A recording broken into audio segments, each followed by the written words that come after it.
اعوذ باللہ من الشیطان اللعین الرجیم بسم اللہ الرحمن الرحیم وبہ نستعین وهو خیر معین رب اشرح لی صدری ویسر لی امری واحلل عقدۃ من لسانی یفقہوا قولی انشاءاللہ۔ بسم اللہ الرحمن الرحیم اطیعوا اللہ واطیعوا الرسول اولي الامر منکم۔ عزیزان گرامی قدر، قرآن مجید کی پاکیزہ اور بابرکت آیت ہے جس میں حکم پروردگار ہے کہ اللہ کی اطاعت کرو، رسول کی اطاعت کرو اور صاحبان امر کی اطاعت کرو۔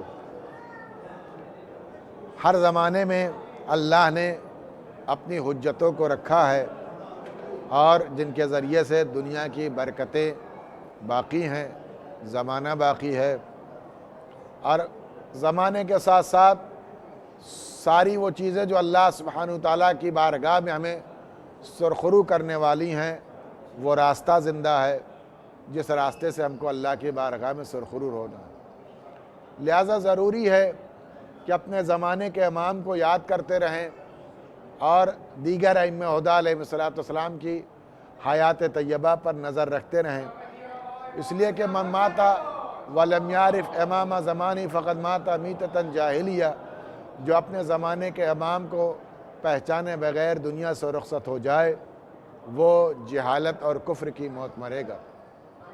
میں آپ حضرات کی خدمت میں امامت کے حوالے سے جو معروضات پیش کر رہا ہوں اس میں امام موسیٰ کاظم علیہ السلام کی حیات طیبہ۔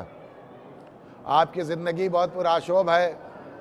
آپ کو ہارون رشید نے بہت سے مقامات پر قتل کرنا چاہا، آپ کو رسوا کرنا چاہا اور آپ کو لوگوں کے درمیان مجروح کرنے کی کوشش کی، لیکن خداوند عالم اپنی حجت کا انتظام اور اہتمام اور حفاظت کرتا ہے۔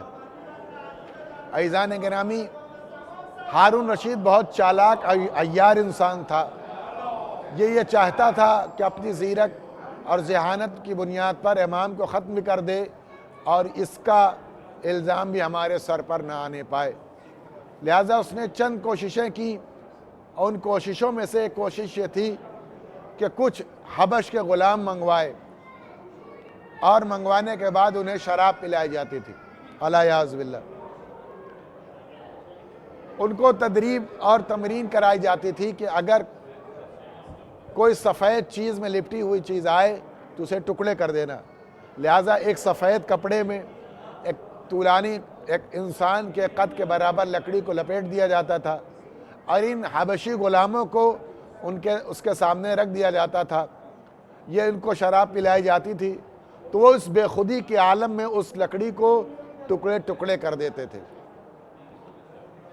یہ تمرین مسلسل ہوتی رہی اور یہ تمرین اس لیے کرائی جاتی تھی، حبش کے غلام صحرا نشین، بادیہ نشین، جو آبادی سے جن کا کوئی تعلق نہیں تھا، علم و حکمت سے کوئی رابطہ نہیں تھا، انسانیت سے ان کا کوئی دور دور تک رشتہ نہیں تھا، وہ اس کے دل میں یہ تھا ہارون رشید کو کہ کہاں حبش کے رہنے والے، کہاں صحرا میں رہنے والے، جنگل اور بیابان میں زندگی گزارنے والے امام موسیٰ کاظم علیہ السلام کو یہ کیسے پہچانتے ہوں گے، انہیں کیا معلوم۔ لہٰذا ان حبشی غلاموں کے ذریعے امام کو ہم ختم کر دیں گے، ہماری بات بھی پوری ہو جائے گی، ہمارا کام بھی ہو جائے گا اور امام علیہ السلام کے قتل کا الزام بھی ہمارے سر پر نہیں آئے گا۔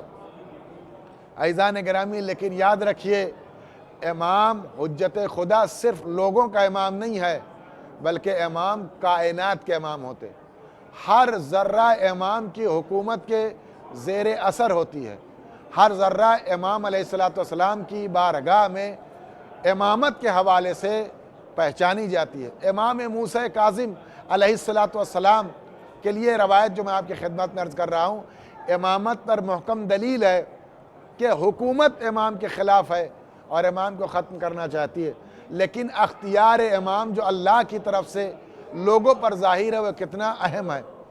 جب ان 10 غلاموں کو، حبشی غلاموں کو تیار کر لیا اور اس ہارون رشید ملعون کو یہ باور اور یقین ہو گیا کہ اب اگر ان کے سامنے کوئی سفید کپڑے میں لپٹی ہوئی چیز آئے گی تو یہ تلوار سے اسے ٹکڑے ٹکڑے کر دیں گے، لہٰذا ایک دن طے ہوا کہ امام کو قید خانے سے ان کے درمیان سے گزرنا تھا۔ امام عموماً سفید لباس میں ہوتے تھے اور ایک سفید رومال سر مبارک پر رکھے ہوئے ہوتے تھے اور ادھر سے گزرتے تھے۔ اسی عالم میں آپ سجدہ کرتے تھے، اسی عالم میں آپ عبادت کرتے تھے۔ جب امام علیہ السلام ان 10 غلاموں، حبشی غلاموں کو جو اس وقت شراب کے نشے میں تھے الیاذ باللہ، ادھر سے گزارا گیا تو بہت تیزی کے ساتھ امام کی طرف متوجہ ہوئے۔ ہارون رشید کے کارندے فوجی اس منتظر تھے کہ امام کو ٹکڑے ٹکڑے کر دیں گے، لیکن جیسے ہی امام کی جانب یہ 10 غلام برہنہ شمشیر لے کر کے آگے بڑھے تو ایک ہوا چلی اور امام کے چہرے مبارک سے وہ جو سفید کپڑا پڑا ہوا تھا وہ ہٹ گیا۔ جیسے آپ کا منور اور درخشاں چہرہ ان 10 غلاموں کے جانب آیا ہوا، روشن ہوا، تو انہوں نے تلوار پھینکی اور امام کے سامنے سجدہ ریز ہو گئے، امام کے سامنے جھک گئے اور امام علیہ السلام کی بارگاہ میں اپنی زبان میں کچھ کہنے لگے۔ امام نے مسکرا کے انہیں جواب دیا۔ حکومت پریشان تھی، فوجی پریشان تھے، حکومت کے کارندے ششدر تھے، دوڑتے ہوئے ہارون رشید ملعون کے پاس آئے کہ قضیہ الٹ گیا۔ وہ لوگ تو امام کے مطیع اور فرمانبردار ہو گئے۔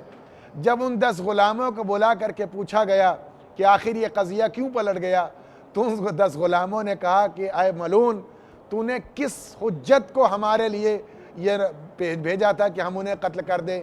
یہ وہ بشر ہے جو اللہ کی طرف سے نمائندہ الہی ہے۔ جب ہمارے جنگلوں میں بارش نہیں ہوتی تو یہ بارش برسانے آتا ہے، جب ہمیں شفا کی ضرورت ہوتی ہے ہمیں شفا دینے آتا ہے، جب ہمیں رزق کی ضرورت ہوتی ہے ہمارے رزق کا انتظام کرنے آتا ہے۔